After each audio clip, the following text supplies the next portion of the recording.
Hello friends, welcome to my YouTube channel C S automation learning.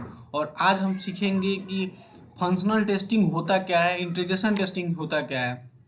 मैंने previous video में बताया था कि सॉफ्टवेयर टेस्टिंग क्या होता है, मैनुअल टेस्टिंग क्या होता है, ऑटोमेशन टेस्टिंग क्या होता है। मैं पूरा एक फुल कोर्स आप लोगों को बता रहा हूँ कि मैनुअल टेस्टिंग का पूरा फुल कोर्स करा रहा हूँ। उसमें पूरा आपको A to Z मिलेगा। और किसी भी इंटरव्यू के लिए आप अगर तैयारी कर रहे हैं तो हमारे यूट्यूब चैनल पे जाकर और मैनुअल टेस्टिंग कोर्स को पढ़ सकते हैं, जिससे कि आपको बहुत हेल्प मिलेगा। तो आज हम जानेंगे कि फंक्शनल टेस्टिंग होता क्या है, उसके बाद इंटीग्रेशन टेस्टिंग होता क्या है। फिर नेक्स्ट वीडियो में मैं छोटा छोटा वीडियो बना रहा हूँ कि आप लोग को भी बोरिंग नहीं लगेगा और समझने में आसान रहेगा। तो आइए चलते हैं। फंक्शनल टेस्टिंग, कंपोनेंट टेस्टिंग और field level testing. Functional testing कोई इंटरव्यूअर पूछ सकता है कि कंपोनेंट टेस्टिंग क्या होता है, कोई पूछ सकता है फील्ड लेवल टेस्टिंग क्या होता है, तो आप कंफ्यूज हो जाओगे। तो आप याद रखना कि फंक्शनल टेस्टिंग को ही हम लोग कंपोनेंट टेस्टिंग बोलते हैं, फील्ड लेवल टेस्टिंग बोलते हैं। आइए इसके डिफिनेशन में देखते हैं। Testing each and every component thoroughly engage the requirement specification is called functional testing. ठीक है। Testing each and every component, जो भी इसका कंपोनेंट है, अगर रिक्वायरमेंट स्पेसिफिकेशन के थ्रू अगर उसको हम टेस्ट करते हैं उसको हम फंक्शनल टेस्टिंग बोलते हैं। सेकेंड इसका डिफिनेशन है कि testing each and every component thoroughly according to the customer requirement. जो हमारे कस्टमर का रिक्वायरमेंट है ना, उस रिक्वायरमेंट के अनुसार हम अगर चेक करते हैं कोई भी टेक्स्ट फील्ड हो तो उसको हम फंक्शनल टेस्टिंग बोलते हैं। जैसे कि आप देखिए कंपोनेंट मीन्स होता क्या है। सबसे पहले ये जरूरी है कि अगर इंटरव्यूअर पूछ सकता है कि कंपोनेंट मीन होता क्या है, तो आप क्या बोलेंगे। तो उसके लिए बोलेंगे it might be text area, text field, button, button drop down button, radio button, link, check box. Actually जो भी ड्रॉप डाउन होता है ना, टेक्स्ट एरिया, बटन, फील्ड, उसको हम कंपोनेंट बोलते हैं। ठीक है। और थ्रोली मीन्स क्या होता है कि by entering all possible input scenario as trying with all possible scenario. Actually कोई भी सिनारियो होता है, जैसे कि हम लोग टेस्ट केस लिखते हैं तो वहाँ जैसे कि टेक्स्ट फील्ड है, बहुत सारे टेक्स्ट फील्ड है। जैसे अमाउंट ट्रांसफर कर रहे हैं तो उसमें भी होता है कि user should only mobile number डाल रहा है तो user should only 10 digit number. तो सब सिनारियो को हम फॉलो करते हैं थ्रोली तरह।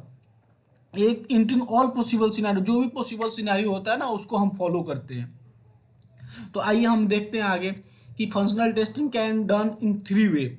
मैंने फंक्शनल टेस्टिंग 3 टाइप के होते हैं: optimize testing, under testing and over testing. Optimize testing होता क्या है, तो होता है testing the application with two scenario और input which make sense is called optimize testing.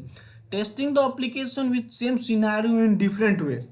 जैसे कि कोई भी एप्लीकेशन है और अलग अलग टाइप से कोई भी टेस्ट करता है अपने अपने थॉट से, तो हम उसको ऑप्टिमाइज टेस्टिंग बोलते हैं। If you do this you will not waste the time, at same time you will catch more number of bug. अपना अपना तरीका होता है बग निकालना मैनुअली। और उसके बाद आते हैं under testing. Testing the application with insufficient set of scenario input is called under testing. If you do, we are going miss lots of bug. Insufficient set of scenario। और over testing क्या होता है, testing the application with two scenario which make no sense is called over testing. Testing the application with same scenario in a different way is called over testing. Actually scenario same है and different way में अगर हम उसको test करते हैं तो हम उसको ओवर टेस्टिंग बोलते हैं। आगे आइए कि इंटरव्यूअर आपसे पूछता है कि what is positive testing, what is negative testing. तो सिंपल वे में आप डिफिनेशन बताइए उसको कि entering the valid data, testing the application is called positive testing. मानिए कि कोई भी एक टेक्स्ट फील्ड है, जैसे कि गूगल का लॉगिन पेज है, तो वहाँ हम अगर वैलिड डेटा डाल रहे हैं, यूजर नेम और अपना पासवर्ड वैलिड डाल रहे हैं और वो लॉगिन हो रहा है, तो उसको हम पॉजिटिव टेस्टिंग बोलते हैं। Entering the valid data, testing the application is called positive testing. Negative testing में क्या होता है, entering the invalid data, testing the invalid data is called a negative testing. ठीक है। अब आते हैं आगे कि how to do functional testing, कैसे करते हैं हम फंक्शनल टेस्टिंग को। तो अंडरस्टैंड द फंक्शनल रिक्वायरमेंट। जो भी अगर हम टेस्ट करते हैं ना, तो हम कस्टमर के रिक्वायरमेंट के अनुसार हम कोई भी एप्लीकेशन को टेस्ट करते हैं। आइडेंटिफाई टेस्ट इनपुट और test data based on the requirement. Compute the expected outcomes with select test input value. Execute the test cases. Compare actual and computed expected result. देखिए जैसे कि मैंने एक identify test input data, compute the expected outcome with the selected test input value, execute the test cases. जो भी मैंने test case लिखा है उसके अनुसार हम एग्जीक्यूट करेंगे. और देखिए जैसे कि मैं रियल टाइम आपको एग्जांपल देता हूँ कि a restaurant need an app the help customer order the table without a server. The developer would create unit test to examine the add to order function. Other individual function such as a remove from the order, submit order would also go under unit testing. जैसे होता क्या है ना कि जैसे कि आप restaurant में ही गए और वहाँ एक एप्लीकेशन रहता है कि उस एप्लीकेशन के थ्रू हम अपने ऑर्डर को मंगा सकते हैं, ऑर्डर को रिमूव भी कर सकते हैं विदाउट एनी सर्वर. तो उसको हम फंक्शनल टेस्टिंग बोलते हैं. एक फंक्शनल चेक, जैसे कि आप एक बैंक का ही एप्लीकेशन ले लीजिए, ठीक है, और वो बैंक के एप्लीकेशन में आप अमाउंट अमाउंट नंबर डाल रहे हैं, मोबाइल नंबर डाल रहे हैं, और एक उसका रिक्वायरमेंट होगा मोबाइल नंबर आप 10 डिजिट ही डाल सकते हैं. एक रिक्वायरमेंट के अनुसार उसको हम फंक्शनल टेस्टिंग करते हैं. फंक्शनल हम उसको चेक करते हैं कि या क्या ये काम कर रहा है कि नहीं. कोई भी एप्लीकेशन को ओपन कर रहे हैं और वो जैसे कि ऐड टू कार्ट किए, पेमेंट किए, तो ये हो रहा है कि नहीं हो रहा है, उसको हम फंक्शनल टेस्टिंग बोलते हैं. सेकंड आते हैं इंटीग्रेशन टेस्टिंग होता क्या है. तो इंटीग्रेशन टेस्टिंग सिंपल वे में हम समझते हैं कि testing the data flow interface between module is called integration testing. जैसे कि testing the data flow interface between two module ले लीजिए, जैसे कि सेंडिंग एंड रिसीविंग. अगर किसी को हम व्हाट्सएप पे मैसेज करते हैं और उसके पास मैसेज चला गया, वो रिसीव कर लिया, तो समझिए आपका ये इंटीग्रेशन टेस्टिंग हो गया सिंपल वे में. तो आते हैं कि how to do integration testing. तो understand the application which means we should understand how each module work. We should understand now all the modules are related. Identity maximum possible scenario. Prioritize identification scenario. Document the scenario. Execute the scenario. If you find a defect, the communicate with the developer. ये आपका एक कैसे करते हैं, एक test case के through execute करके, ये आपको बताया गया है. अगर इंटरव्यूअर पूछता है कि how to do integration testing, तो डॉक्यूमेंट सिनेरियो एग्जीक्यूट सिनेरियो को एग्जीक्यूट करते हैं. इसका टाइप आके देखते हैं हम कि टाइप कितने प्रकार के होते हैं. टाइप ऑफ इंटीग्रेशन टेस्टिंग दो ही टाइप होते हैं. एक होता है इंक्रीमेंटल इंटीग्रेशन टेस्टिंग और एक होता है नॉन इंक्रीमेंटल इंटीग्रेशन टेस्टिंग. तो हम समझते हैं कि इंक्रीमेंटल टेस्टिंग होता क्या है. तो incrementally at the module test the data flow between module is called integration testing. ठीक है, इसमें दो टाइप होते हैं इंटीग्रेशन टेस्टिंग के, top down and bottom up. तो टॉप डाउन क्या होता है, बॉटम अप क्या होता है, समझते हैं. तो टॉप डाउन क्या होता है, incrementally at the module test the data flow between module, make sure that module which are adding you are adding is child of previous module. जैसे कि एक मैंने डायग्राम दिया है, उसमें मैं आपको बताता हूँ. ये top down incremental integration testing है. जैसे कि हम ई कॉमर्स का वेबसाइट बना रहे हैं, तो उसमें हम सबसे ज़्यादा प्रायोरिटी किसको दे रहे हैं, हम पेमेंट को देंगे. कि अगर कोई भी यूजर अपना प्रोडक्ट ऐड टू कार्ट में गया और बाय नाउ कर रहा है, अगर ऑर्डर को प्लेस कर रहा है, तो उसका पेमेंट हो रहा है कि नहीं हो रहा है सही तरीके से, तो उसको हाई प्रायोरिटी देंगे. उसके बाद धीरे धीरे जैसे कि हम पेमेंट का प्रोसेस यहाँ रख दिए, फिर उसके धीरे धीरे ऐड टू कार्ट आएंगे, विच लिस्ट आएंगे. एक हाई प्रायोरिटी जिसको दे रहे हैं ना, उसको हम टॉप डाउन बोलते हैं. सेकेंड थिंग आते हैं कि bottom of incremental integration testing होता क्या है. तो इसमें देखिए कि incrementally at the module test the data flow between module, make sure that module which are you are adding a parents of previous module. देखिए इसमें क्या होता है बॉटम अप में.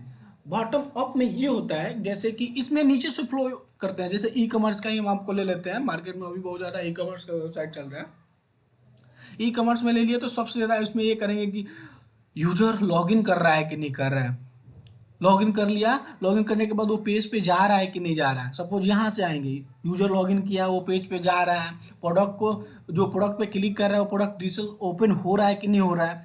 उसके बाद वो विच लिस्ट कर रहा है कि नहीं कर रहा है, ऐड टू कार्ट कर रहा है कि नहीं, एक फॉलो करेगा वो बॉटम अप में. उसको हम bottom up incremental integration testing बोलते हैं. आइए हम नेक्स्ट देखते हैं कि नॉन इंक्रीमेंटल इंटीग्रेशन टेस्टिंग, जो मैंने आपको बताया था कि इंटीग्रेशन टेस्टिंग टू टाइप के होते हैं, इंक्रीमेंटल एंड नॉन इंक्रीमेंटल। तो इंक्रीमेंटल का टू टाइप बताया था आपको, बॉटम अप और टॉप डाउन। तो नॉन इंक्रीमेंटल इंटीग्रेशन टेस्टिंग को हम बिग बैंग टेस्टिंग भी बोलते हैं। देखिएगा बहुत सारे इंटरव्यूअर आपको नॉन इंक्रीमेंटल इंटीग्रेशन टेस्टिंग ना बोलकर आपको बोलेंगे कि what is big bang testing, तो आप बहुत ज़्यादा कंफ्यूज हो जाओगे। तो इस पे ध्यान देना है आपको। तो ये देखते हैं कि होता क्या है basically. Combining all the module test the data flow between the module is called non incremental integration testing. इसमें क्या होता है ना कि जैसे कि मैंने आपको बताया कि top down and bottom up, ये दोनों कंबाइन होने के बाद हम नॉन इंक्रीमेंटल टेस्टिंग बोलते हैं। जैसे कि एक पूरा फ्लो हो जाएगा, लॉगिन से लेकर लॉगिन करना, पेज पे जाना, प्रोडक्ट डिटेल्स ओपन करना, ऐड टू कार्ट करना, विच लिस्ट करना, बाय नाउ करना, पेमेंट का पूरा प्रोसेस एक फॉलो होता है, पूरा कंबाइन होता है, उसको हम नॉन इंक्रीमेंटल इंटीग्रेशन टेस्टिंग बोलते हैं, बिग बैंग टेस्टिंग बोलते हैं। ये आप याद रखिएगा। उसके बाद आते हैं कि व्हेन इंटरव्यूअर आपसे क्वेश्चन कर सकता है कि when module is ready and another module is not ready, तो what would be your approach to integration testing. तो इसके लिए हम क्या करते हैं कि we will develop two stub and driver. ये इंटरव्यूअर आपसे क्वेश्चन कर सकता है। तो सबसे पहले हम देखते हैं कि स्टॉप होता क्या है। तो स्टॉप एक डमी मॉड्यूल होता है which act like actual module, it can send and receive the data, इसका काम होता है। देखिए stop is use to top down incremental integration testing when we have a major module is ready to test but some module is not ready, there we will create stop. ठीक है, आते हैं driver. Driver होता क्या है, तो driver is a dummy module which act like a real module, it can send and receive the data, इसको हम ड्राइवर बोलते हैं। Driver is used to bottom of incremental integration testing when we have to some module are ready to test but major and main module is not ready, then we will create a driver। तो हम इसको driver बोलते हैं। या जैसे कि कोई भी मॉड्यूल है और वो रेडी नहीं है, तो इसके लिए हम एक स्टॉप एंड ड्राइवर का यूज करते हैं, जो डेवलप नहीं कर पाते हैं उस समय। तो देखिए इन रियल टाइम एग्जांपल मैं आपको देता हूँ इंटीग्रेशन टेस्टिंग होता क्या है। सबसे पहले देखिए कि इसमें होता है कि user name, password and designation हम डाल दिए। ठीक है, तो एक ये मॉड्यूल हम तैयार कर दिए इतना। उसके बाद फिर रिक्वायरमेंट में मैंने email ID, telephone and address दिया, और ये दोनों को कंबाइन करके मैंने ये फॉर्मेट तैयार कर दिया, ये मॉड्यूल तैयार कर दिया एक यूजर को ऐड करने के लिए। ये पूरा, तो ये पूरा को जो ऐड किया हम लोगों ने ना, इसी को हम इंटीग्रेशन टेस्टिंग बोलते हैं। और आगे मैं आपको बताऊंगा कि सिस्टम टेस्टिंग क्या होता है, एक्सेप्टेंस टेस्टिंग क्या होता है, स्मोक टेस्टिंग क्या होता है। तो इसी तरह हमारे वीडियो में जुड़े रहिए, हमारे चैनल को लाइक कीजिए, शेयर कीजिए, सब्सक्राइब कीजिए, और थैंक्स।